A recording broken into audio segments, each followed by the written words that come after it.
Now. Yeah, now I think the message came. It is live on YouTube. We'll check once.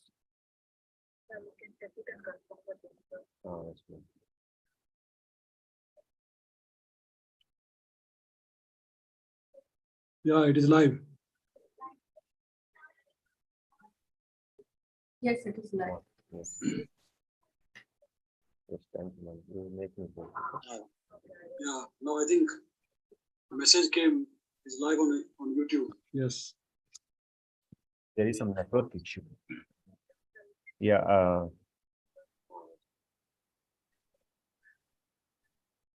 So welcome to all the participants, and sorry for the. It is live. Yeah, sorry for the short delay. Yes, So now I request Professor Someshwar Das, Secretary, South Asian Metal Association, to welcome the panelists as well as the participants. Over to you, sir. Yes. Okay. Thank you, Dr. Lakshmi Kumar. Yeah.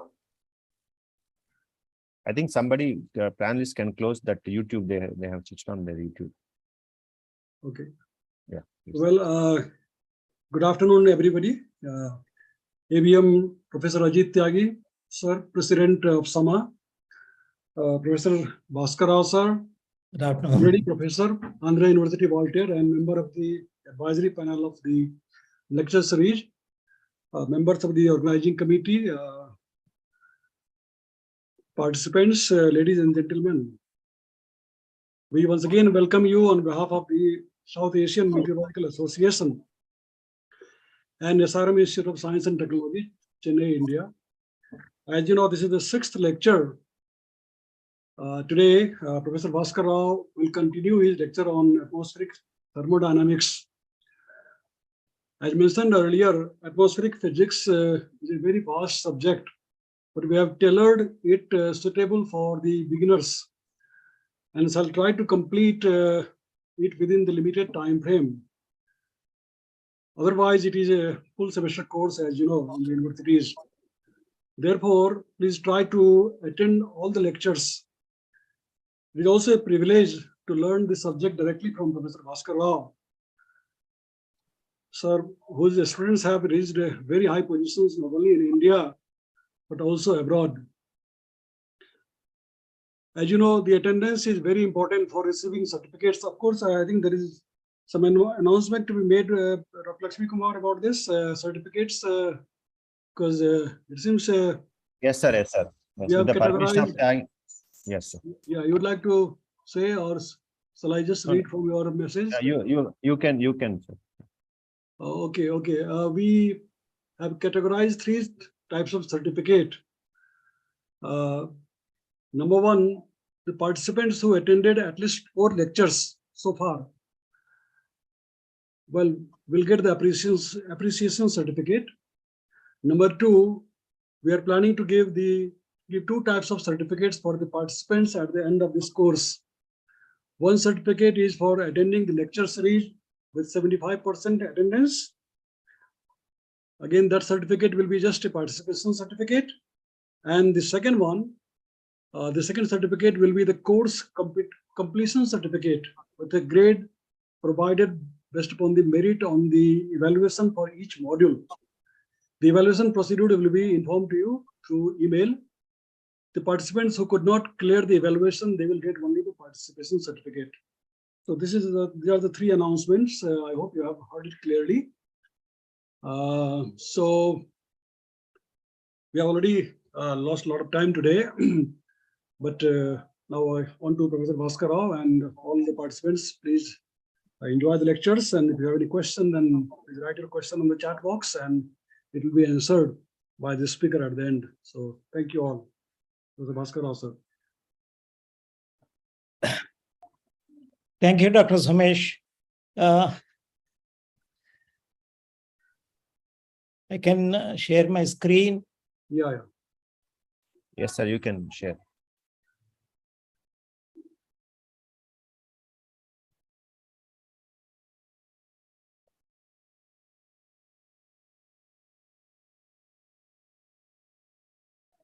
Yes, sir. Perfect. Yeah. Good afternoon, everyone. This is my second lecture, but the slide shows lecture 1 because I have left two parts in the last lecture for want of time. And I have said I will continue the lecture 1 and then go to the lecture 2 today. Okay, I will directly go to the lecture part.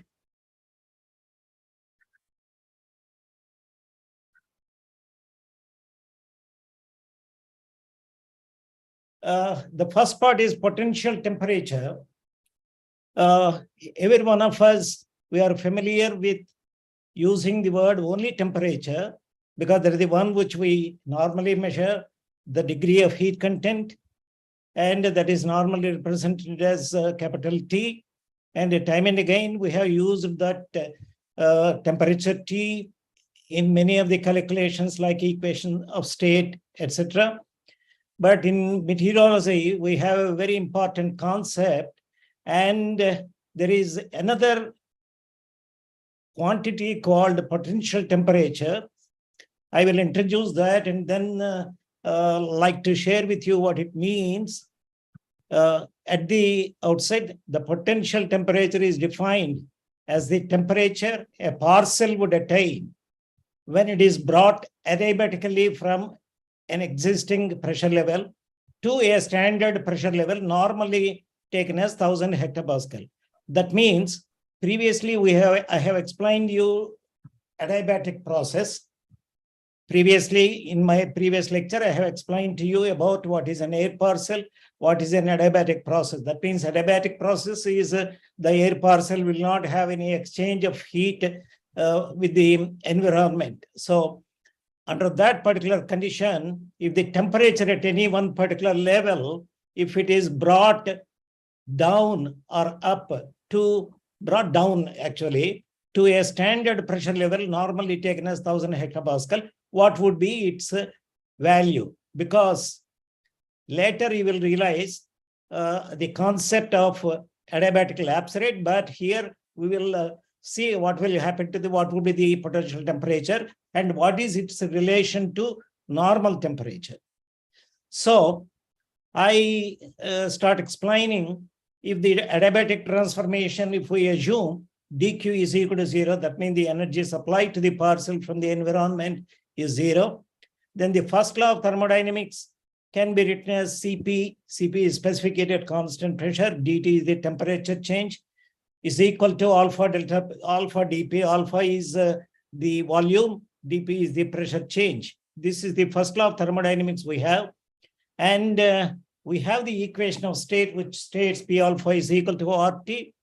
Combining these two, we have an expression Cp by R dt by dt minus dp by P is equal to 0.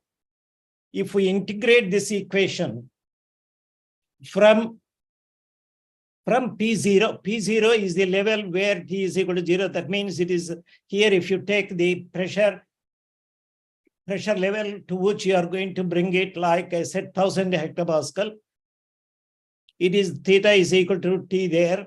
Theta is equal to T at the P0, that is the reference level, in which case we can write this equation. Integrating this equation, we get this one, Cp by R, integral from T at P0, that is theta, to T dt by T is equal to dp by P from P0, that is the reference level, to the level where the parcel is there.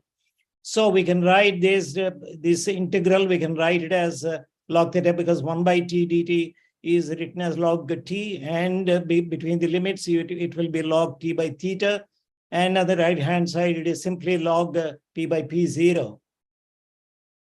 So taking the antilog on both sides, we will have T by theta, Cp by R is equal to P by P0, or now we have an expression derived for theta, that is the potential temperature, is equal to T, that is the temperature, multiplied by P0 by P, where P0 is the reference pressure, normally taken as 1000, by P. P is the level from which the parcel is being brought down to the reference level, and a whole to the power of R by Cp, where R is the gas constant, Cp is the specific heat.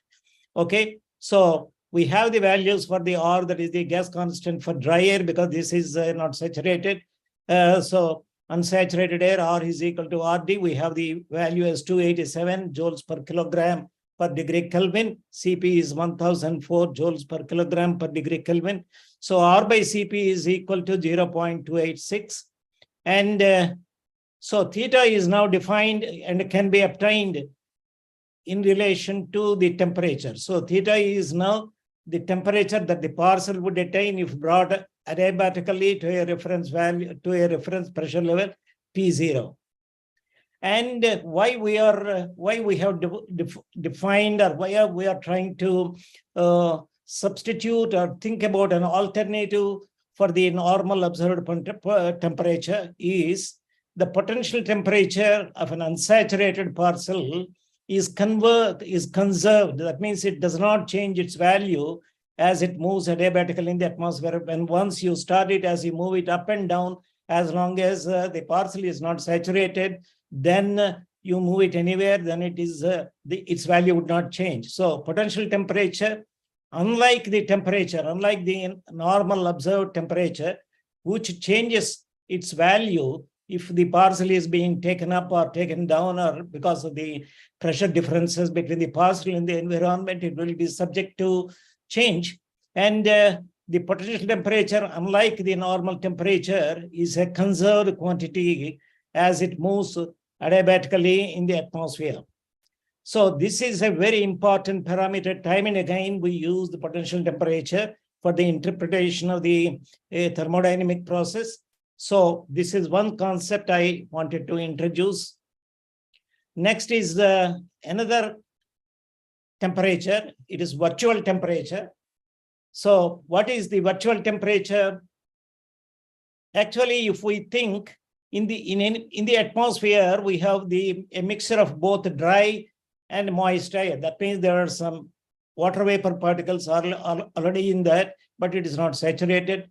And normally we have to use, whenever we have to use the gas constant in any of the equations, in any of the formulae, what is to be used is RD is something that is connected with the dry air part of the parcel. And we have to use RV, that is the gas constant for the water vapor, that corresponds to the amount of water vapor present. So now we know in a mixture, there could be dry as well as water vapor content separately in a moist air. So there could be a mixture of dry and water vapor. And so we have to use the gas constants or separately for the dry part and separately for the water vapor present. So, but it is desirable if only one is used, that is the RD is used for the entire parcel despite the presence of water vapor molecules. Why? Because RV is not a constant and it varies. It varies with the amount of the water vapor present. So RD is a constant, whereas RV is a variable.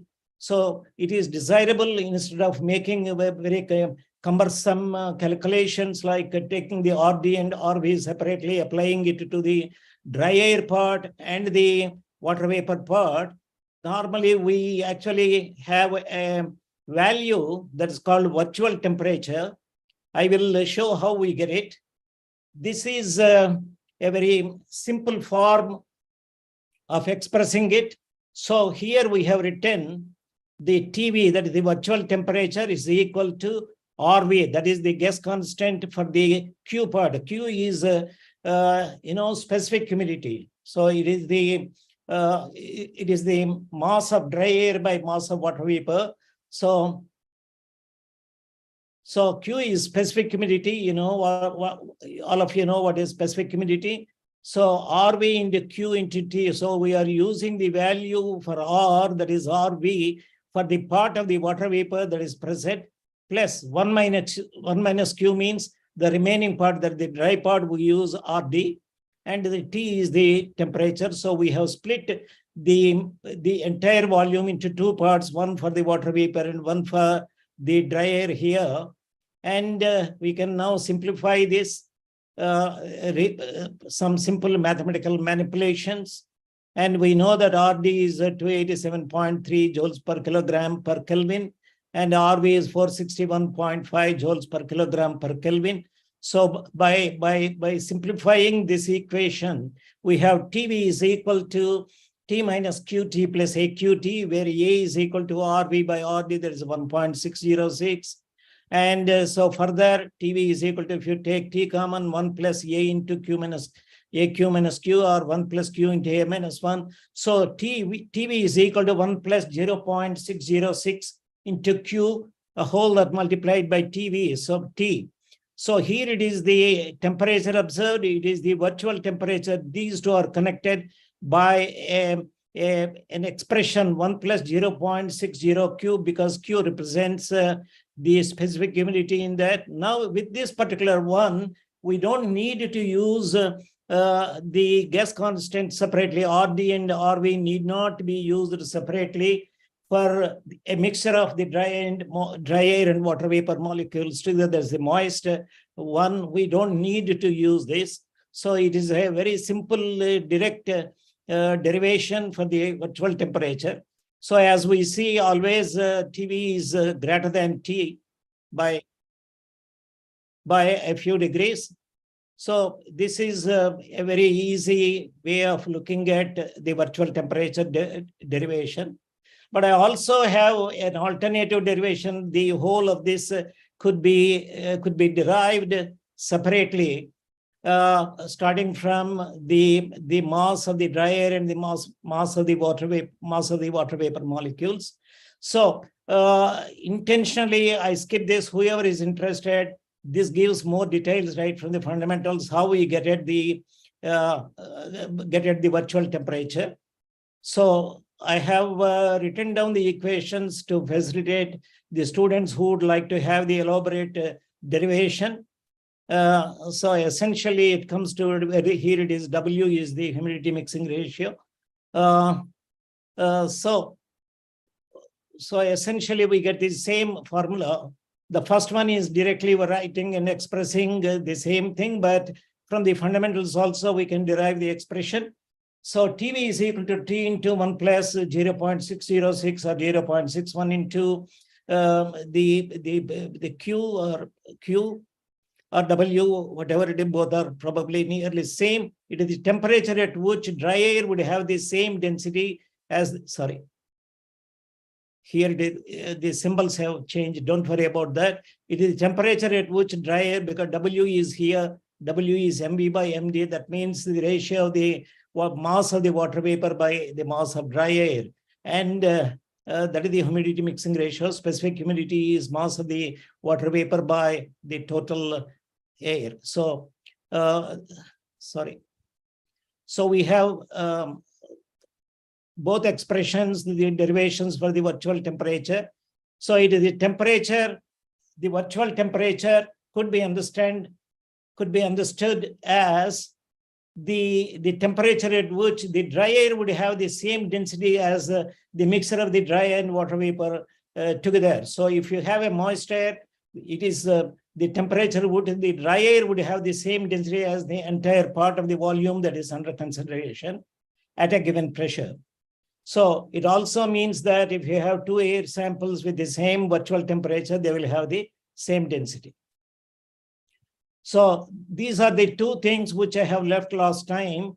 So I have said potential temperature is the temperature that the parcel would attain if brought adiabatically from the pressure level where the observation is made of the temperature to a reference level, normally 1000 hectopascal. Virtual temperature is the temperature which could be used in lieu where the RD could be used as the gas constant even for a moist air. So normally the virtual temperature is used for moist air in the ideal gas equation. It is always greater than the actual temperature by a few degrees. So we will see the application of both the potential temperature and virtual temperature time and again as we proceed further with the thermodynamics. So now coming to today's lecture, as the previous lecture was mostly concerned with the temperature and its variations, thermodynamic variations. Now, this particular lecture would concentrate on the pressure. So I have been given 4 components: partial pressure, hydrostatic equilibrium, geopotential, pressure altitude relationship. So I will go through this. Partial pressure, actually, it is a very old concept because air is a mixture of gases. There could be, as we have seen in the atmosphere, number of gases are there, starting from nitrogen, oxygen, carbon dioxide, water vapor. There are several gases that have been present. Dalton's law, actually, of the partial pressures state that the total pressure exerted by the mixture of the gases, because at any instant, if a volume is taken and it is a mixture of gases, so the total pressure exerted by the mixture of the gases is equal to the sum of the partial pressures. So the partial pressure of an individual gas is the pressure it would exert at the same temperature if it alone occupied the entire volume. So if you are considering a volume where there is a mixture of gases and the partial pressure of an individual gas is the pressure it would exert as if it occupies the entire volume that is under consideration, and of course at the same temperature. So the mathematical form P total, that's the total pressure, is equal to P1 plus P2 plus P3, etc. So that means the sum of the partial pressures of individual gases. We can write it mathematically as sigma of Pi. And here you can see if this one gas, this is another gas, this is another gas. So P total is, if all the gases put together, that is the total pressure of the volume under consideration, whereas these are the partial pressures.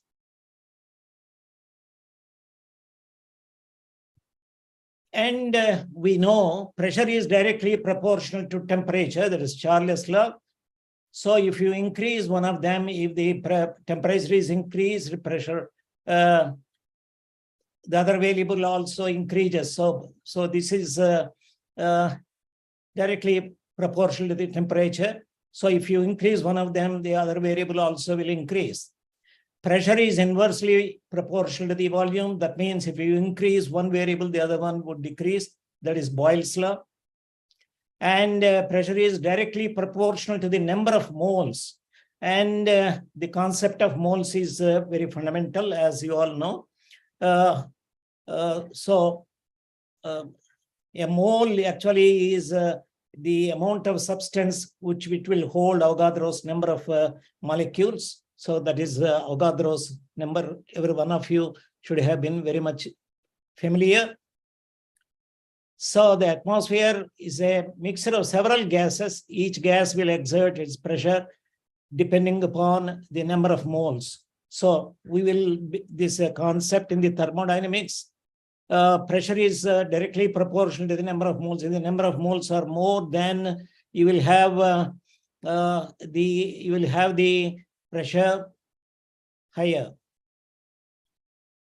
And the partial pressure is also proportional to the mole fraction. Mole fraction is nothing but the number of moles of a particular gas divided by the total number of the moles in the mixture. That means if you have a mixture, a particular partial pressure of a mole fraction is the number of moles of one individual gas divided by the total, that is the mole fraction of that particular gas. So the partial pressure also could be understood as a thermodynamic activity of the gas molecules. The number of molecules which you have, that also indicates the thermodynamic activity of each of the gas.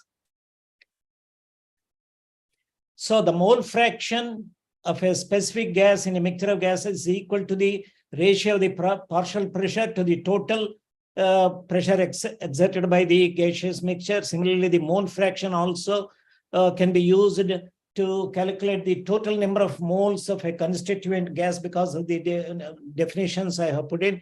When the total number of molecules, total number of moles in the mixture is known. So if you know the total number of moles, then the mole fraction could be calculated.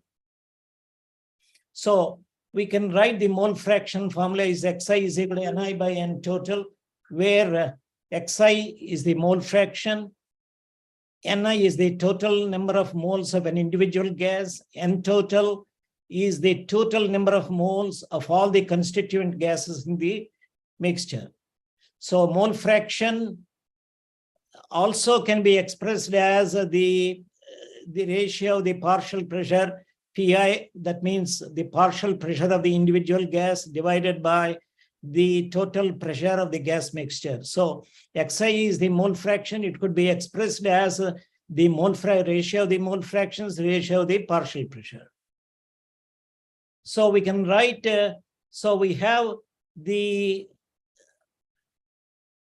so Nx by N total, that means mole fraction by total, N total mole value is equal to partial pressure by the total pressure, partial volume by the total volume. So N is the individual number of moles of the gas, partial pressure of the gas, partial volume of the gas. So their ratios would also be equal. So each one, this is the one. So the mole fraction of a gas component can also be expressed as the fraction of the volumes and the fraction of the partial pressures. So taking this, we know that the partial in the atmosphere, the partial pressure exerted by the dry air is can be written as RT. RD is the gas constant for the dry air, T by alpha D, and that is equal to density of the dry air, RD into T. Density of the dry air is 1.275 kilograms per cubic meter. It's 273 K. RD is the gas constant for 1 kilogram of dry air, that is 287 joules per kilogram per degree Kelvin. And T, if you take 273.2 Kelvin, now PD is the partial pressure exerted by the dry air is equal to, we can get from this, if you substitute these values into this, we will get it as 999.7 hectopascal. So the partial pressure for the dry air, now we have seen the formula and also we have seen the value of that. Similarly, the partial pressure exerted by the water vapor, we can write it as E is equal to the same one, rho V. Rho E is density of the water vapor, RV is the gas constant for the water vapor, T is the temperature. So having the value of the density of the water vapor as 4.77 10 to the power of minus 3 kilogram per cubic meter, and RV is the gas constant for the water vapor is 461.5 joules per kilogram per degree Kelvin, and taking the temperature as 273.2, we have this E value is 6.014 hectopascal. So here we have the partial pressure for the dry air is 999.7 hectopascal. And we see that similar calculation for the partial pressure exerted by the water vapor, we see that it is 6.014 hectopascal. So the total pressure exerted by the mixture of dry air and water vapor, now we can see very easily adding those 999.7 plus 6.014 hectopascal, which will be equal to about 10,1006 hectopascal. So now we see the expression for how to get the partial pressure of an individual gas and what are its properties, and then in terms of the mole fraction and in terms of the volume and how they are related, their ratios are related. Now we see we can calculate the partial pressure for the dry air and water vapor, and we see the total pressure. This is normally the value that would be seen as the surface pressure. So partial pressure is one important concept, and it is important for us to understand how each of the gas that is present would contribute to the one, and what would be the one essentially, because we are dealing with the atmosphere where the dry air and the water vapor play a very important role in the thermodynamics of the atmosphere. we have seen how to understand the concept of the partial pressure and how they can be, how they are expressed mathematically, and how to compute them, and how the total pressure we arrive at, which is equal to the observed surface observed pressure, mean pressure. Then we go to the hydrostatic equilibrium. Is also something that is related to the pressure. Equilibrium means that is some particular kind of a state which doesn't change, or that means in the fluid consideration, the fluid is at rest, which means that the pressure exerted on the fluid, how it can be expressed. That means if you have a volume element of the fluid under consideration, which is hydrostatic, then you will understand what hydrostatic is. That means there are no other forces. It would be seen that the pressure exerted on the fluid is only because of the weight of the overlying fluid. That means if you have a volume element of the fluid at one particular level, then you see that the pressure exerted on the fluid is the weight of the fluid that is lying above. That means inside. The same concept could be extended to the atmosphere also. And so the hydrostatic equilibrium means the pressure exerted on a fluid at rest is solely because of the weight of the fluid lying above that. So we know that pressure is the force per unit area. And so the pressure at the bottom of the fluid is the weight of the fluid in the column above. So if you have a volume element of the fluid, so at the bottom of that particular volume element, you see that the pressure at the bottom of the fluid is nothing but the weight of the fluid in the column that lies above that area. And if you consider that the fluid is incompressible, that means the density does not change due to pressure. That means incompressible means it cannot be compressed. That means the density would not change. So this is another commonly used for many of these many times we use this incompressibility assumption, but sometimes we have to consider compressibility. But at the present time, for this, we assume that the fluid is incompressible. Then it means that the density does not change due to the pressure. So the weight of the column of the fluid, is proportional to the height of the liquid above the level. That means now we are relating the weight that is exerted on the bottom of the liquid is proportional to the height of the liquid.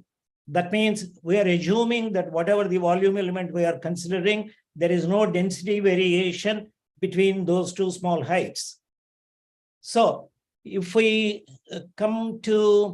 if the mass of the unit area column, that means we are taking the area, a horizontal area cross-section is considered to be a unit. And the mass of the column, if the height of the element is Z, then, and if the density of the fluid is rho, then the mass is rho into Z.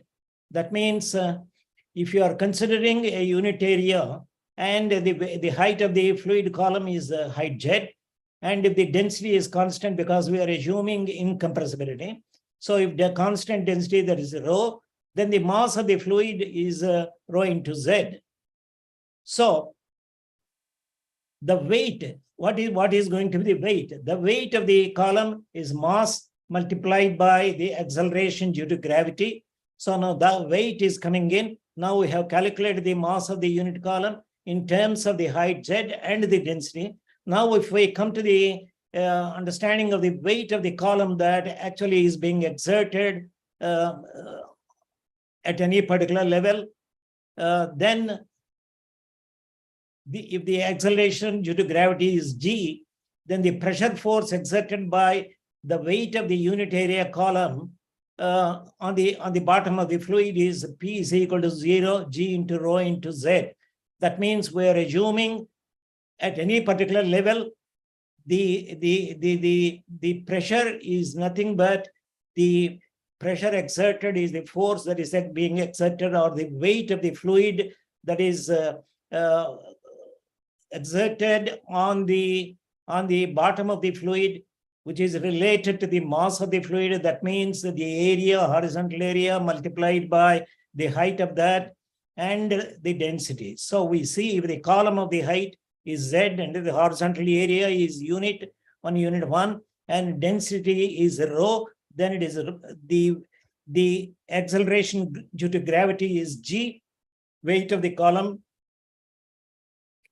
Then the pressure force can very easily be written. It is equal to the P. P is the pressure force that is equal to Z into rho into Z.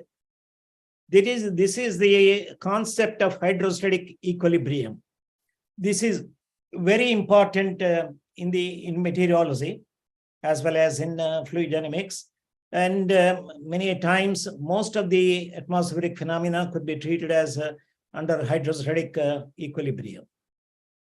Now, this is the concept of the hydrostatic equilibrium. So please remember that if the fluid is considering the fluid to be incompressible, the pressure exerted on the fluid is equal to the weight of the column of the fluid above that particular level, and that is equal to G into rho into Z, because the weight is given in terms of G into rho into Z.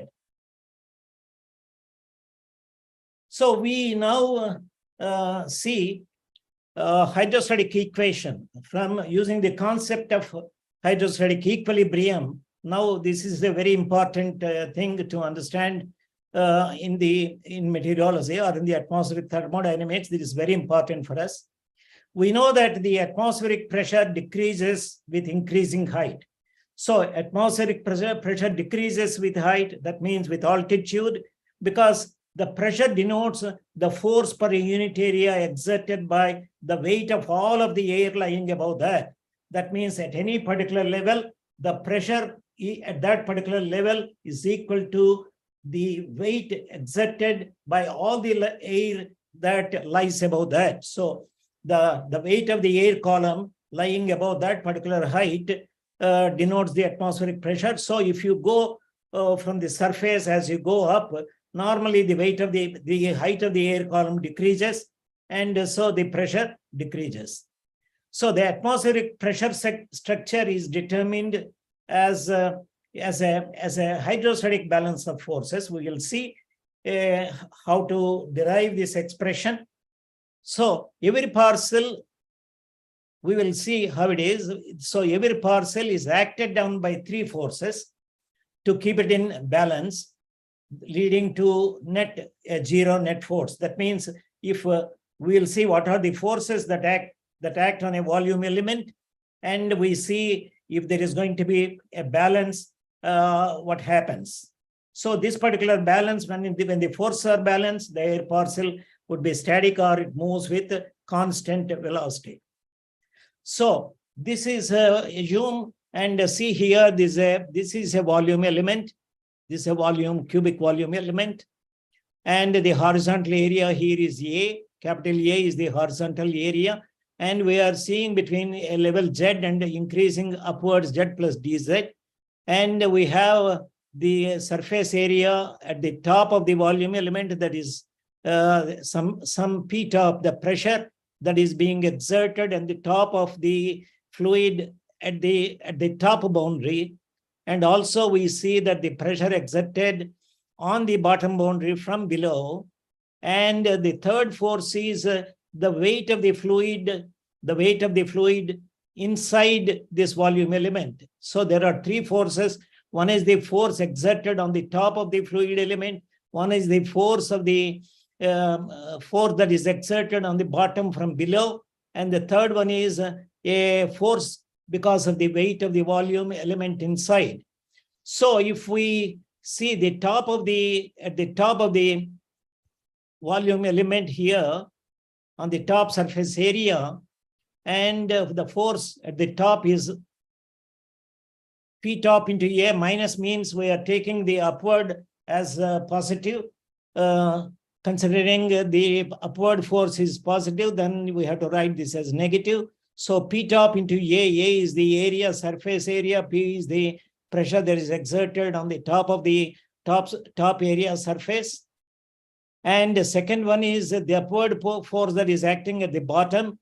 So F at the bottom is P bottom into A, and because upward, this is an upward force, we are considering as positive. So F bottom is equal to P bottom into A.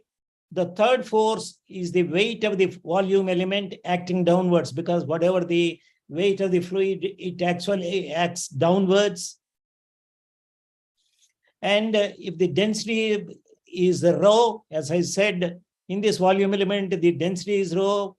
G is the acceleration due to gravity. The height is delta Z, the difference between Z and Z plus delta Z. So the height of this is delta Z. So rho into A into Z into delta Z is the weight of the one, because previously I have defined G into rho into Z, taking the unit area, but now we have area also is denoted by capital A. So G into rho into A into delta Z is the height of this volume element.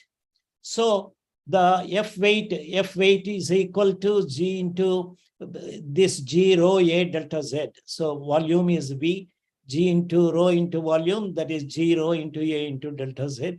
So the total force on the fluid element under consideration. So if you add all these F bottom plus F top plus F weight, then we have the P bottom A minus P top A minus rho G A delta Z, because this is the force acting downwards. So if the sum of the forces is equal to 0, so if the sum of the forces is equal to 0, so the left-hand side is equal to 0, we have P bottom minus P top and 0 dz, because A is common here. This A is common, so you don't have that, you can cancel that. You have an expression P bottom minus P top minus 0 delta Z is equal to 0, or P top minus P bottom, you take it on side, is equal to minus G rho delta Z. So this is what we get from considering the three forces that act on the volume element.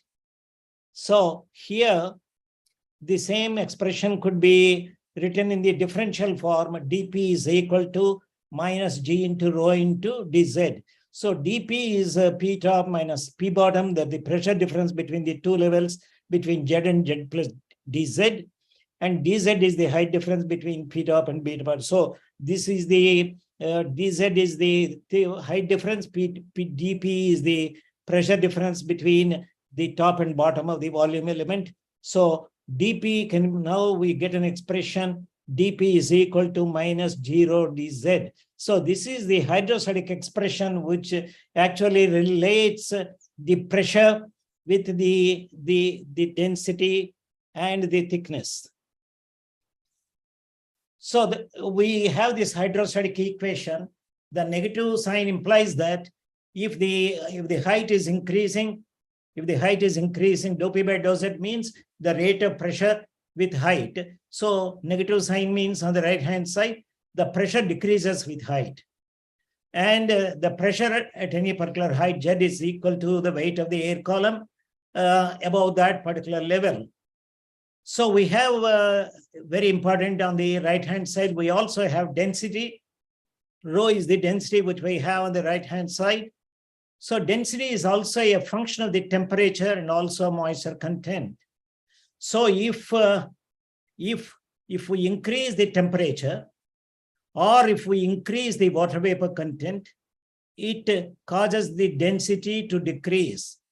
So we know that if the temperature increases, the density decreases, or also if you add more water vapor, then also the density decreases. Previously, we have seen Why is because considering the density of the water vapor, etc. Okay, so we have the expression hydrostatic equation as dP by dz is equal to minus G into rho. This gives very important information about understanding the pressure variations in different atmospheres, in the sense that if you see a cold air, if you have a colder atmosphere, the air is more dense. If the air is cold, it means that the air that is contained there is more denser. So if the density is higher, dP by dz is large. dP by dz is large in cold air. That means the change of the pressure with height is larger. You can relatively talk about it. In colder air, the air is more denser, and that means dP by dz is higher. dP by dz means the rate of change of pressure with height is higher. That means the pressure decreases more rapidly in colder atmosphere than in a warmer atmosphere. Or otherwise also we need to understand this very importantly. If you consider the thickness of a cold air mass, the thickness is going to be small.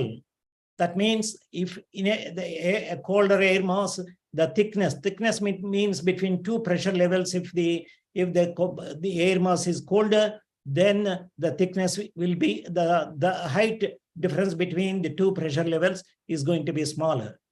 So comparatively or relatively in the warm air, it is the opposite case.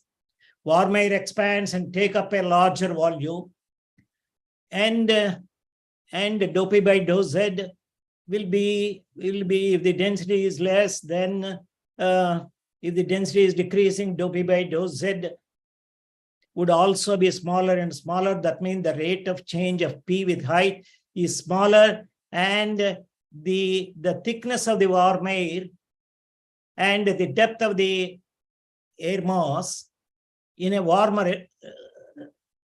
relatively warmer region, it would be much smaller than the change of the pressure is smaller in the warmer air than in the colder air. So dP by dz is equal to minus G rho could be applied to the rate of variation of pressure in colder regions and warmer regions relatively. So a colder air, the air is more dense, the pressure decreases more rapidly. So the height thickness between two pressure levels would be smaller. In the warmer air, see the density is smaller, and you will have larger depth of the atmosphere to have the same pressure levels, or the pressure thickness, or the thickness between the two pressure levels would be much larger. And normally this is the reason why we see that in the polar regions, the distance between the surface and 500 hectopascal level is more closer to the surface than in the equatorial regions or tropical regions. So if you see the pressure thickness charts, we see that the difference between the surface and 500 hectopascal level thickness is much smaller in the polar regions, where the temperatures are very colder than in the tropical regions. So the pressure decrease with height is greater in the polar regions, where the temperatures are colder, and it is going to be the change in the pressure with height is relatively lesser in the tropical regions, where the temperatures are higher. So the hydrostatic equation gives us a very important information about understanding the thickness maps, etc. And before going to the pressure height relations, we will see one important concept called scale height. Previously, we have seen in my first lecture, I have shown that the pressure decreases with height, and also the density decreases with height, but they don't decrease with linearly. So the decrease of the temperature, the decrease of the pressure and the density are very much dependent on how the temperature distribution takes place. So I introduce a concept, and time again we will be using this scale height in the thermodynamic calculations. Scale height is a measure, generally is a measure of the decrease. That means how the decrease is taking place of any variable, and more so exponentially with height. So if the something is decreasing exponentially with height, then it means that the variable is decreasing by a factor of e. That means exponentially means that it is a factor of 2 point, e means approximately equal to 0.718. So the scale height conceptually in the thermodynamics is to what extent the atmosphere can exist under the assumed thermal stratification. So we can see the concept and understand what is scale height by using the concepts of hydrostatic equilibrium, ideal gas law, and the acceleration due to gravity. So I will show you how the things are going using the hydrostatic equation. dP by d is equal to -0. We substitute from rho from the ideal gas law, P is equal to R rho T or R dt. So dP by dz is equal to -G into P by R dt. So we are substituting for rho. So dP by P is equal to -G by R dt, d by z, and the R dt should be expressed in terms of the general gas constant by the mass. So m into z by r star into t into dz, the same thing. We can see some simple mathematics, and dP by P is equal to -G by R dt into dz. There is this the previous equation. I have copied it again. So now if we integrate both sides, we get an expression P is equal to P0 into e to the power of -z by h, where h is equal to r star t by m of air. That means the entire volume into z. So r star into t into m air, using the constant values, you can see that it is r star is constant mass of the air, and g acceleration due to gravity. If you use the 3, it will be equal to 29.3 into t. So we get an expression for P is equal to P0. P0 is the pressure, for example, at the surface, and how it decreases with height. So P is equal to P0 into e to the power of -z by h. We see that by doing some small mathematics, we very easily come to an expression for how the pressure decreases with height. Pressure at any particular point now can be expressed as the pressure at the reference level into e to the power of -z by h. So pressure at P at z can be written as this. So this h is equal to, please remember this, r star by t into m into z is called the scale height. So h is the scale height, and here if you put z is equal to capital height, that means at the scale height z is equal to h, then this is equal to 1 e to the power of -1.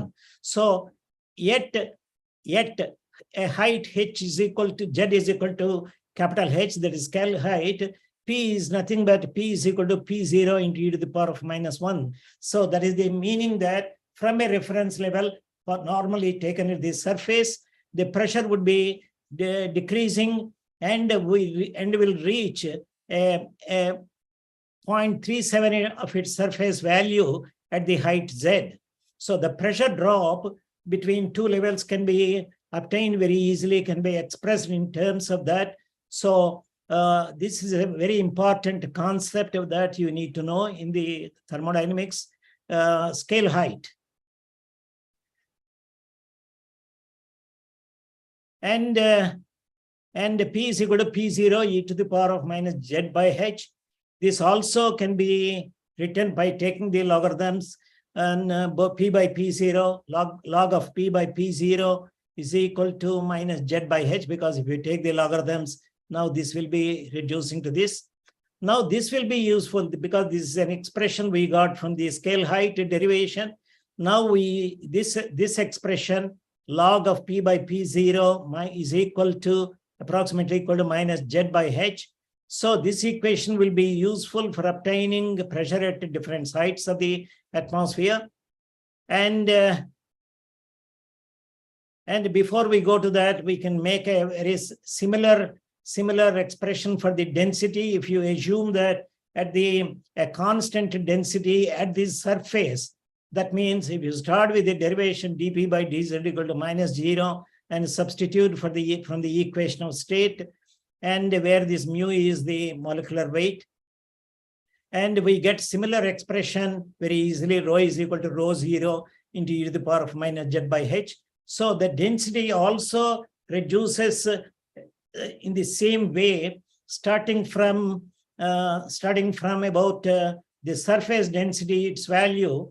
Normally, the surface density, we take it as the density of the entire column. You can just consider and then get it. So because we know that pressure and density, both of them follow more similarly with the height in the atmosphere. In the first lecture, I have shown you how the pressure and density decreases with height. Now, for the density decrease with height and the pressure decrease with height, we have got two expressions in terms of the scale height. So this one, this small picture shows us if it is an isothermal, then how the pressure decreases with altitude as given by the expression. If the pressure decreases follows a constant lapse rate, then if the pressure decreases with a constant lapse rate, we see this line. And if this is a constant density constant to start with the surface, then it is called autoconvective density. Then you will have something that will lead you to zero around the one. That means you will have the surface density is, if you take the entire density from Z is equal to 0 to the top of the atmosphere and make an integration and use that average value as the surface density, then from the calculation, you can see that the density vanishes at the scale height that is about 8 kilometers or so. But conceptually, we see that most of the pressure that decreases from some level up to about 8 kilometers or so, the scale where between the two levels where the pressure decreases more exponentially, and above that, the density value is very, very small. The pressure fall will be much more gradual. So where the atmosphere is more dense and where the pressure fall is more rapid, now we can have an expression in terms of what we get from the scale height. Log of P by P0 is equal to minus Z by H. Similarly, density rho by rho 0 is also equal to e to the power of minus Z by H. So this is the concept of the scale height, which gives us how to see mathematically, get an expression to understand how the pressure and density, that means the observed distributions for the pressure and density in the vertical as observed in the atmosphere could be mathematically, an expression could be derived, we have seen in terms of the scale height. So scale height concept is very important for the atmospheric thermodynamics. Now we go to another concept, which is also very important, a geopotential. So this is a concept which is considered as the work done against the Earth's gravitational field to raise 1 kilogram of mass from sea level to any point of consideration. That means if you have some mass at the sea level, and if you are raising it to some height, you need some work to be done. Some energy has to be spent. So it is the geopotential is defined as the work done against the Earth's gravitational field, because if you want to rise from any height up above, you need an energy to lift it up, and geopotential phi is defined as the work done against the, because you have to do against the gravitational force. So since the acceleration due to gravity is considered as g, that is acting on 1 kilogram of mass, then the geopotential phi between the between two levels from Z to Z plus dz, we can see it as, write it as G into dz. So we can see the work done from raising 1 kilogram of mass from Z to Z plus Z. That means a thickness is dz. So the work done is equal to Z dz. So we are going to say phi is the work done. By definition, now you see that is going to be equal to G dz. So we will see a small derivation. G dz is equal to minus alpha dp from the thermodynamic expression previously we have seen. So d phi is equal to Z dz is equal to minus alpha dp. So the geopotential at any height, we can write it as the integral of G dz, integral of Z dz from 0 to Z, because if you assume the geopotential phi 0 is at the sea level is taken as 0, because we are considering the reference level here is sea level is 0. So from the sea level to a particular height Z, the geopotential is defined as the integral G dz. That's a simple mathematical expression. And the geopotential at any particular point just depends only on the height, but it is not concerned with the path to reach the point. That means it need not be a straight, but even if you take any curved path to reach the height, the geopotential is purely dependent on the height to which it has been taken up. So if we consider a mass of 1 kilogram, and if you lift it from point A to point B, so at point A, the geopotential is phi A, and another point is geopotential phi B. So the work done for lifting the 1 kilogram mass of air from point A to point B can be written as phi at B minus phi at A. So this is the definition and concept of the geopotential. So essentially, geopotential is the work done to lift 1 kilogram of mass, in this case, air, from the sea level to a standard height, or you can consider even between two heights. So then it would be the differential between, if it is only phi b minus 0, if it is surface sea level, it is 0. So it will be phi b, or between two levels, it would be phi b minus phi a. So we again, because geopotential is an energy unit, because we are saying, we are defining geopotential is the work done. That means it is a conceptual energy. It is it is an energy that we are talking about when we say that it is geopotential. But now we will see whether a reference geopotential height, because in meteorology, we normally use a geopotential height, not the geometrical height, to represent any of the pressure surfaces.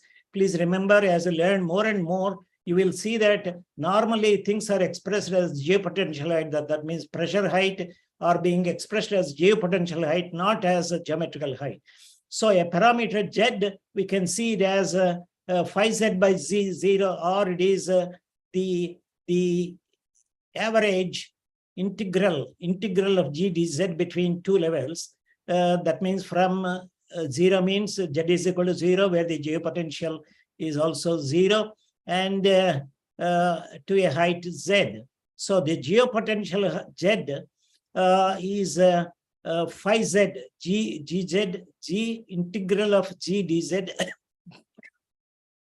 by Z0. That means if we are calculating the thickness or whatever it is, you have to divide with Z0. Okay, because Z dz GZ, but we'll say that geopotential height is most of the times is used as vertical coordinate in meteorology, where energy is very important, because geopotential is an energy unit, and we are getting the geopotential height as can be, which is derived from the geopotential. We will be using that as the vertical coordinate. So if we use the geometric height Z, and if we say that geopotential height, both are nearly same, because if we say here ZZ by Z0, and it is the average of G divided by G0, that means the gravitational force at the surface, normally atmosphere, the difference between Z and Z0 is very, very, very small. at least in the lower atmosphere or what is troposphere. But conceptually, we have to use geopotential height, not the geometrical height in meteorology. So now we will go and see the pressure thickness. That means between two pressure levels, how to get an expression.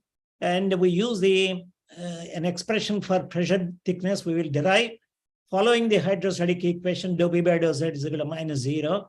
And substituting for rho, we get this. And from the geopotential, we have this concept d phi is equal to z dz, that is minus RT dp by TP P RD. Please note this is R into T. And please note this is G into P by R into T. Now we have written RD into TV. TV is the virtual temperature. This T and the TV are different. So TV means it is the virtual temperature. Very important. That's why we are able to use RD here. So d phi is equal to G dz, and that is RT into dp by T. Now, in terms of the virtual temperature, it is minus RD into TV dp by P. Now we integrate this between two levels, phi1 and phi2, and we get it as minus P1. Integral limits are P1 to P2, RD TV dp by P. And phi2 minus phi1 is equal to RD is a constant. You can bring it out. So minus RD into integral of TV into dp by P, P1 to P2. So TV is a virtual temperature. dp by P is here. So we are trying to integrate this with respect to P. And the same expression I have brought it here.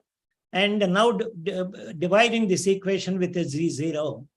And so we get RD by 0 and TV into dp by P. Now this Z2 minus Z1 is the geopotential thickness between the pressure levels P1 and P2. Z2 is the height at which P2 is there. Z1 is the height at which P1 is there. So Z2 minus Z1 will give you the geopotential thickness of the pressure layer between two pressure levels P1 and P2. Conceptually, this is a geopotential thickness for two pressure levels.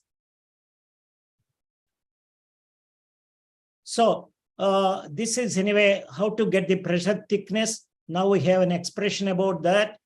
We'll say a little more, but this thickness is a measurement of the distance between two constant pressure surfaces.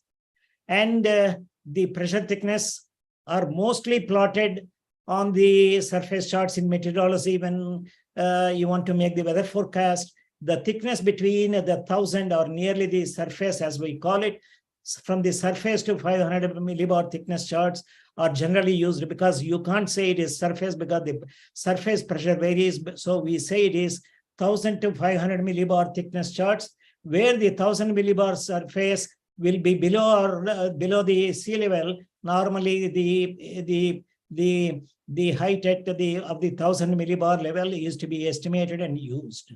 So that is how the thickness values are to be computed.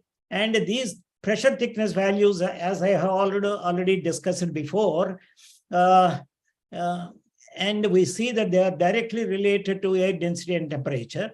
In the colder regions, air is denser and the distance between any two height levels is smaller or lesser than the warmer regions where the density is lower. I have already discussed that. So these thickness charts are very much useful to identify the air masses and fronts.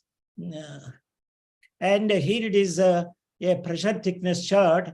So the isobars at these are shown on the solid lines, and the color shaded shows you the thickness. So it is not constant. So it is here it is given the color code yellow to red as it is increasing. Yellow to red, blue is slowly it is increasing from here. So the color coding shows from yellow it is increasing on this side. So the pressure here, the pressure is the pressure thickness is very low and the pressure thickness is higher. As you can imagine, these are colder regions like Himalayas, and where you have this is in the tropical region over India. This is over India. It is only a map which I have shown you. So that is the concept of the pressure thickness, and a formula for the pressure thickness has been obtained in terms of the virtual temperature. You can get the pressure thickness using in terms of the geopotential using that formula. And as I said, the pressure reduction of the pressure to sea level is very important. That means it is not the surface. Sea level is considered to be Z is equal to 0, but the Earth's surface will have a lot of differences in the elevation. That means the topographical differences between one point to another point. So the pressure is not going to be, changes because of the elevation also. But if you want to make a picture, understand the pressure variation in the horizontal, in order to understand the pressure field, in order to assess the structure of a weather pattern, normally we need the pressure at some horizontal level. And so the pressure at sea level is a very important parameter that is to be determined. And we don't use normally the pressure at the surface, because the surface has some implication. The pressure at the surface is very much different from the sea level pressure. So you have to reduce the observed surface pressure at any particular point to the sea level. Then we have to use it in the analysis and further understanding the meteorological phenomena and the prediction. And we see here, and previously I have shown the value we have to use here and here. You have to use TV. TV is a variable between P1 and P2. So normally now we are defining an average value for TV between P1 and P2. Now we can average get the average by seeing that. You can see the averaging could be written mathematically. Integral of TV d of log P with respect to P1 to integral of d of log P. So this is the mathematically we can write the averaging of the virtual temperature.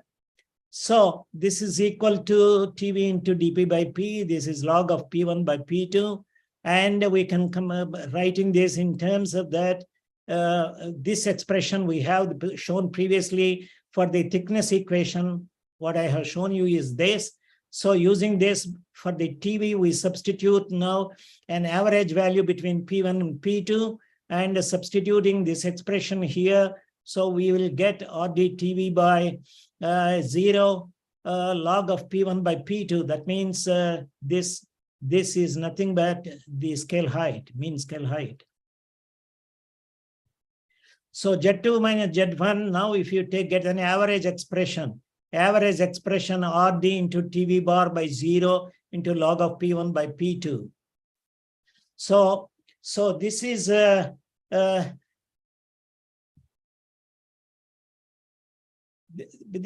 this Z into log P1 by P2 is the previously we have shown you before.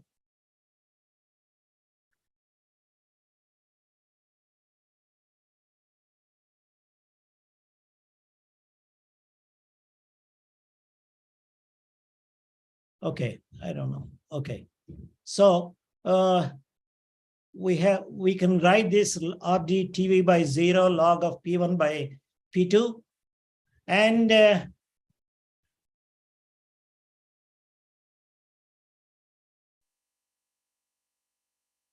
this equation, this is nothing but expressed as H bar, the average,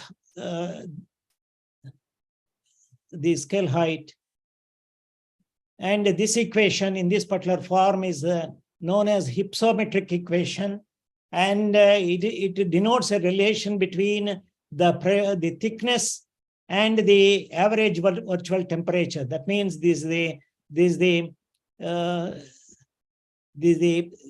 average thickness, but this is Z2 minus Z1 is equal to, is expressed in terms of the average virtual temperature. So the thickness is now related to whatever that is the virtual temperature in that particular layer. So we see that if there is a layer before warming and after some time after warming, the same pressure thickness would be larger. Before warming, the thickness is delta Z is here, and after warming, you see that the thickness increases. So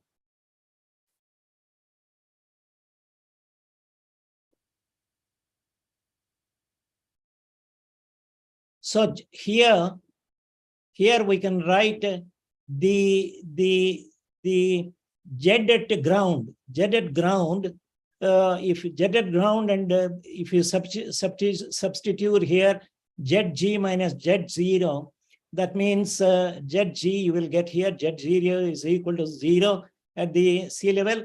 And we have a log of P0 by PZ because this is P1 is the pressure at the Z0, this is the pressure at the ground. So we will get the expression for ZZ. ZZ is equal to H bar into log of P0 by PG. So, so from here we have got this expression, and now we can the height of the ground. Now you can get the height of the ground if you know the pressure at the ground and the pressure at the surface. That means if we have the pressure difference between the ground and the observation, you can get the thickness. So this one way we will get the height of the terrain above the sea level, because you can't measure it. If you only have the pressure values, you can do that. Okay, the reduction to sea level pressure, we have the expression here. P0 is equal to Pz into exponential Z by H. Previously we have before. I have borrowed that expression. P0 is equal to P0 into Pg into exponential of Zg by H. Previously we have derived that.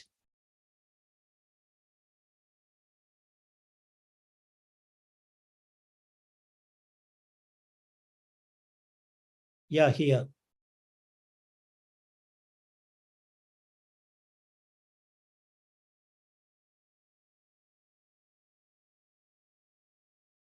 The same expression now we have borrowed, and you know, P0 is the sea level pressure.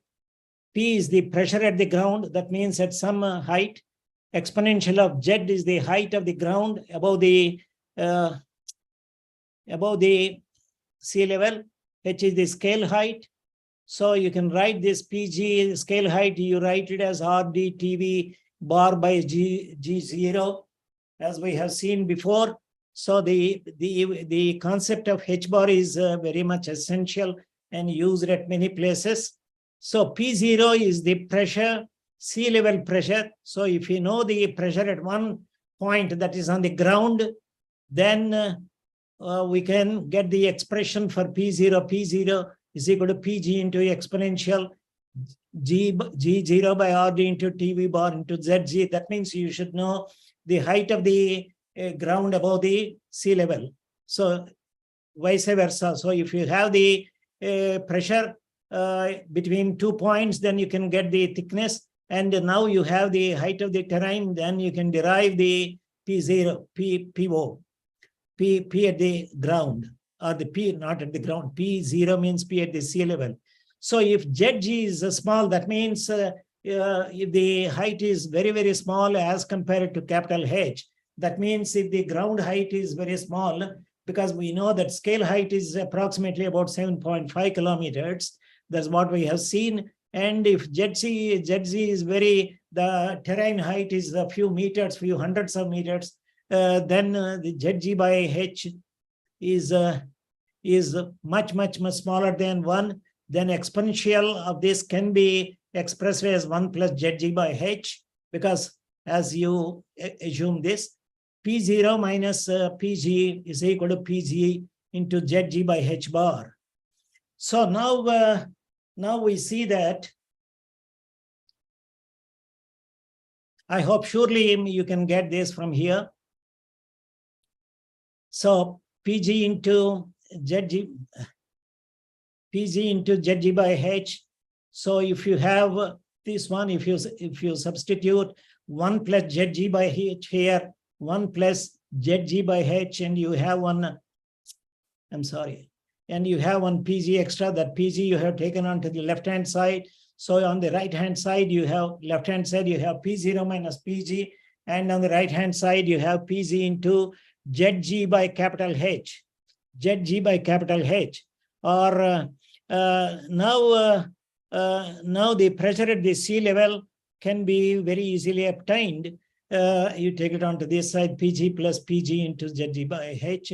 So if you take P0 is 1000 hectopascal, capital H is approximately 8 kilometers, then the pressure correction is approximately 1 hectopascal for every 8 meters of vertical ascent. So from this, roughly we can deduct or deduce or understand that the rate at which, that means if the pressure thickness is known, or if you know the vertical terrain height, then you can very easily obtain. It is a rough estimate. The more importantly, you can use this formula. So I have shown you how to get the what is geopotential, what is the thickness, pressure thickness, what are its implications, and how to obtain the sea level pressure or the terrain height. So normally here we take these show the observations at some terrain points. So you take these points, bring them down to the surface, mix it with all the observations. So, and then the sea level pressure chart is being prepared. And I'm just showing some examples of sea level pressure pattern in January and the average sea level pressure patterns for the globe for January and July. Mind you, this is sea level pressure. And we see why it is shown. You can very clearly see the pressures, some high pressure region here, high pressure region here, high pressure region here, low pressure region. So there are some concentric high pressure centers, high pressure regions and low pressure. This is a low pressure region, low pressure region, this is a low, this is a low. And you see that similarly in the July, you see a high pressure, low pressure, low pressure. And this is very important. If you can plot on the sea level, the pressure, if you can plot, you will have a broad idea of the distribution of the pressure, where the high pressure is there, where the low pressure is there. And essentially, you can understand how the pressure weather systems are there and how they would be moving, and then how they would be contributing the weather changes over the different regions. So these are the very important factors why we should take the pressure to sea level and use them for identifying the high and low pressure centers, understand them, interpret them, and use them for prediction. So normally the station level observation has to be brought down to the sea level, and the pressure has to be estimated and used. And because the horizontal pressure variations can be understood only at some horizontal level like sea level or a fixed geopotential. So I think this is what I wish to convey for today. As far as the pressure systems are concerned, I have tried to do my best, and I will be very happy to answer any questions. Thank you. Thank you very much, sir, for giving this presentation. I think you have covered whatever the topics we want to cover actually. Thank you. Now I request Dr. Ranjit and Dr. Kalpana to take over some questions to the panelists. Yes, sir. Good evening to everyone. I have one question from Mohammed Abdullah, and he wants to get the explanation more on pressure thickness and those integral things and formulas. Kindly repeat that question. Sir, Mohammed Abdullah wants to get the explanation on pressure thickness and those integral things and formulas. Pressure thickness. Yes, sir. So I don't know this, what he means. I think hypsometric equation, sir. Yeah, this is the hypsometric equation. Yes, yes. Z2 minus Z1 is the pressure thickness in terms of the geopotential height. Z2 and Z1 are the geopotential heights corresponding to a pressure level 1 and the pressure level 2. So this thickness is now expressed in terms of the RD is the gas constant, dry air, virtual temperature average between the pressure level P1 and P2. G0 is the gravitational acceleration to gravity at the level Z0, and the log of P1 by P2. So how the pressure is how the pressure varies between the 2 points. Or otherwise, conversely, also it could be expressed instead of this, it could be expressed in terms of scale height h. So we are now trying to, because of this temperature, as I have explained, the biggest implication is if you have two pressure levels same, that means you are considering 1000 to 500 hectopascal thickness. That means if you are interested to see how the changes happen, that means Z2 minus Z1, how it is increasing. As you can see here,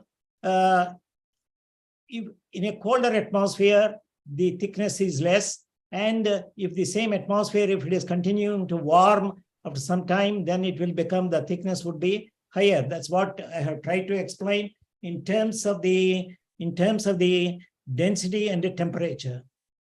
So essentially the hypsometric equation, if this is the answer for him. Thank you, sir. And one of the anonymous attendee is asking that on what basis it is correct to say cold air is dry and more dense, whereas warm air is moist and less dense.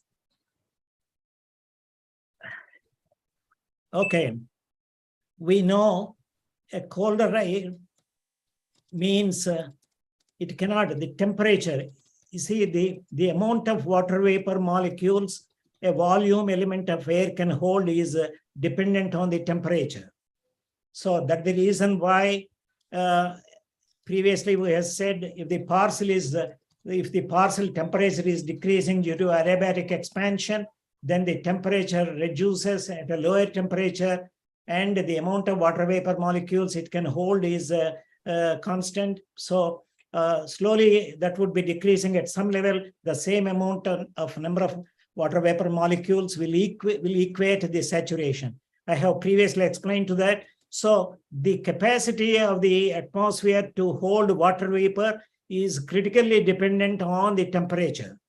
Higher the temperature, it can take more of the water vapor inside. So if you have the lesser and lesser temperature, it can hold lesser of the water vapor, and so it will be drier. And so if the water vapor molecules are lesser and the drier part is higher, it will be more dense. So apparently the colder is much denser and warmer air is much lighter, and it is mainly depends on the temperature. It is a fundamental concept. Ranjit, you can take a few questions, Dr. Ranjit. Yes, sir. Sure. Sir, first I would like to congratulate you for this awesome lecture. And I think there are many basic questions in the mind of the audience, as the most of the audience are students. So one question that is being put here is the, as I can see, Vaisariha. What could be the reasons for pressure difference of sea level during different months? Dr. Bhaskar. Yes. What could be the reasons for pressure difference of sea level during different months? This is a question put by Shariha. Yeah, the pressure difference between here we see this is the equator and this is the north from up to 80 degrees north. It is plotted here. And on the southern side also again. So this is the southern hemisphere. This is the northern hemisphere. And in January, northern hemisphere is colder.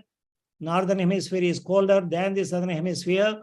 And also in July, the northern hemisphere is warmer because we have the summer during June, July, August, etc. So, and the southern hemisphere is colder in July. So this is, everybody knows the variations because this is synchronizing with the sun's movement, why the northern hemisphere is having summer in June, May, June, July, August, etc., and why it is having winter in December, January, February. The summer and winter months. Winter for the northern hemisphere is January is the mean center month, and the summer is July for the northern hemisphere, and alternately for the southern hemisphere, January is summer and mean, not the only month, but it is the center month. And for the southern hemisphere, July is the winter month. So this is colder hemisphere will have apparently higher pressures than the warmer hemisphere. It should be, but it is not exactly like that. But because there is a land and ocean contrast, and then land gets heated more quickly and land gets cooled more quickly. So between the land and ocean also we have conspicuously different high pressure centers. But at this particular point, why I wanted to make is the pressure patterns are synchronized with the colder air and the warmer months, and also the continents, how the continents and oceans, how they respond to the heat during the winter and summer seasons. So this pattern, ultimately, why I have shown this picture is only for one reason. That means at any particular point, you have to plot the pressure on a sea level in order to understand the horizontal pressure patterns. And if you plot them, how they look like globally and how they vary in January and July. But for the student who asked the question, essentially January and July, the pressure patterns would be different between the colder and warmer hemispheres.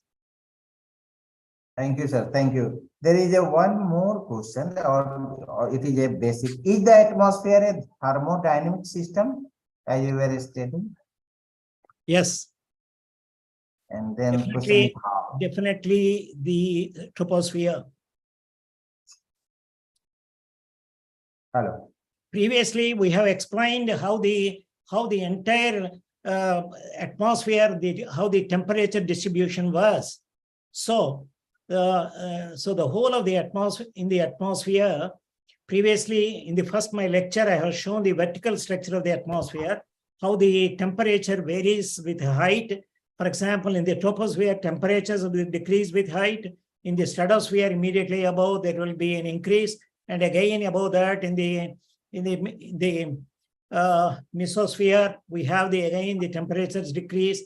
And again, in the thermosphere, like that, I have shown the vertical structure of the atmosphere based on the temperature. You see, if it is pressure, it is constantly decreasing. And as we have shown you, the pressure exponentially decreases in the troposphere later, a little bit more uniformly, but not in the pressure intensity that varies. But the temperature variation is not as systematic as the pressure intensity. And apparently, the thermodynamics plays an important role in how the temperature structure could be understood. At least in the troposphere, we have seen all this we are going to talk about, because most of the weather that happens is in the troposphere, and we are most interested in the understanding the weather changes and the weather patterns. So how the thermodynamics plays an important role in that. And we see that how the temperature variations modulates, because the temperature difference between the continent and the ocean, the horizontal temperature differences, how they contribute, or consequentially the pressure would be different between a colder region and a warmer region. Horizontal pressure gradients develop, and because of the horizontal pressure gradients, you will have the wind systems to develop, and again the wind systems will contribute in the large and synoptic scale. These things would happen, but on a mesoscale, on the scales, we have to understand the atmospheric thermodynamics. It alone plays for the changes in the atmospheric patterns. Thank you, sir. There is one basic question. It is in my mind. Whether atmospheric pressure is usually to be 1. Generally, we talk that a standard temperature pressure is a 1. So whether atmospheric pressure is to be 1 or there is some variation. This is a basic question, and I was thinking to ask the question some experts since last a few years. So I thought it is the right time to ask it. Yes, please repeat the question. What is 1 atmosphere? No, is the atmospheric pressure usually is to be 1 or not? Generally, we say that atmospheric pressure is 1, but is it true? No, atmospheric pressure is 1. Yeah, is it true? I didn't get the. You also said that's your question also. What do you mean by pressure is 1? So generally we talk and measure it in terms of the mercury. So my basic question is, we say that at standard temperature pressure, atmospheric pressure is 1. So is to be usually 1, or there is some variation in the atmosphere? You're talking about standard atmospheric pressure. G. Yeah, in the previous lecture, I have defined about what is 1 atmosphere. Okay. And how we equate these things, why we are going to write the pressure, the various units, why it should be in terms of millimeters of mercury, how it could be, because of the force per unit area, how it could be Pascal, hectopascal, kilopascal, what are the various things. And one standard atmosphere I have defined in the first lecture, under what conditions we define the standard atmosphere. So because the pressure changes with the temperature, density, everything. So if you consider one particular set of the temperature and the density, then you can define 1 atmosphere. So they have the set of values for the temperature. Then under those conditions, the standard atmosphere is defined in terms of the standard atmospheric pressure and temperature. Oh. Thank you, sir. Thank you so much. No, I think there are 2 more questions. For so nice, I think there are 2 more, awesome questions are there, Dr. Ranjit Kumar. Yeah, in the chat box? Yeah, in the chat box, there are 2 more questions. I can read if you want. Yeah, I don't know how to write. Well, there is a question by anonymous attendee. Yeah, now this is the question by Pratima. No, Why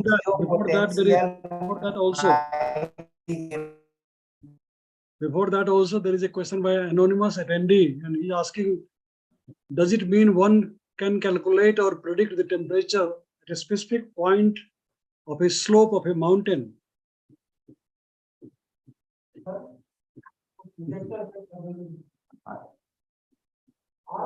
See, can one predict? Predict or calculate the temperature? Yes. On the slope of a mountain? That is the question. The temperature or the pressure. We talked about pressure this class. Yeah, he's asking about temperature. Can one calculate the temperature at the slope of a mountain? Of course, one can calculate it. See, the calculation of the temperature depends on the rate of decrease of the temperature in that particular area at that particular time. You see, we can assume the diadiabatic lapse rate 9.8 degrees centigrade per kilometer, but it does not mean that it is the value at which the temperature decreases everywhere. See, so the decrease of the temperature varies from point to point, from location to location. But if you know, if we have some value, then under certain conditions, the temperature could be estimated, provided you have the pressure between the 2 points at that and the thickness between the 2 points. If you have, then you can calculate the virtual temperature perhaps, and at the way you can derive the average virtual temperature, not at one point. And there is one more question by Pratima, and she is asking why geopotential height is given more importance than the geometric height in atmospheric studies. Yeah, I explained because geometric height is different. Geopotential height is derived from the concept of geopotential, which is a energy unit. Geopotential is derived from the energy point of view. So the thickness is directly related to the difference in the geopotential, not in the geometric height. Although we know that the difference between the geometric height and the geopotential are slightly different, but we should not use the geometric height in this particular calculations, because somewhere it could vary very largely as you go up. But conceptually, geopotential height is the one which we need to express the height, because it concerns with the energy.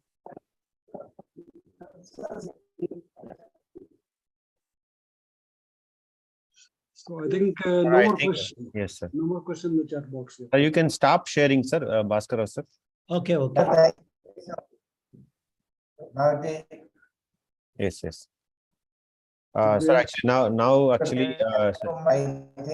Photo session? Yeah, yes. So I think Madan joined. I think Madan signal. Yeah, Madan also joined. Yes, sir. He will read the vote of thanks. Dr. Madan will read. Or No, sir. Actually, Rohini is supposed to give, but she has some net problem. Just now she left actually just half an hour back. Thanks would be after all the 4 lectures. Yes, sir. So, I'm here to propose a vote of thanks for today's lecture on behalf of Dr. Rohini Bawar. She is supposed to give a vote of thanks. Since she has some network issues, she requested me to deliver the vote of thanks. So first of all, I'm very much thankful to Professor D.V. Bhaskar sir on behalf of South Asian Meteorological Association and SRM Institute of Science and Technology for delivering an excellent talk on the basics of the atmospheric thermodynamics, particularly on the topics partial pressure, hypsometric equation, and hydrostatic balance, and pressure height relationships. Okay, and I also thank the panelists and particularly to the question and answer session moderators, Dr. Ranjit from the Albag Education Institute and Dr. Kalpana from SRM NCR campus, New Delhi, for effectively conducting the question and answer session. So I also thank Professor Ajit Tyagi sir and Professor Someshwar Das, President SAMA and Secretary SAMA respectively, so for their valuable presence, and it's a matter of a great motivation for all of us to conduct this lecture series. And I must thank the participants and other YouTube watchers, so for their patient hearing and patient watching of the YouTube lecture and asking the questions and made the session very much live. So because of you, these lectures are going very well received across all the parts. So we are receiving very good feedback from about all these lectures. As Professor Someshwar Das mentioned about evaluation and issuance of certificates, so we will mail you in detail what is the procedure we are adopting. So I request you kindly participate in the evaluation process and get the merit certificates. So with this, I thank each and everyone for attending today's talk. So next week, we are going to have a talk with the same speaker, Professor D.V. Bhaskar sir.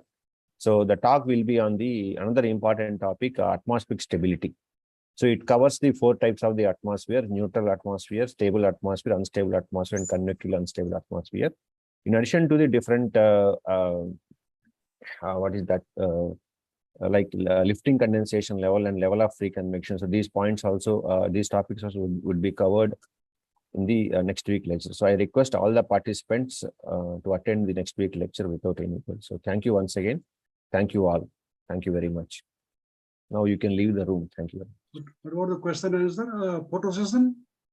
Yes, sir. I took already. We can Okay. take. Yes, sir. Thank you. Can I Thank leave? you. Yes, Thank sir. you. Thank you, sir. Thank you. very much. Thank you. Thank you, sir. Thank you, Bhaskar Sahab. Thank you, Somesh, Lakshmi, Thank you very much. Kalpana, Thank Ranjit. Thank Thank you. you, sir. Thank you.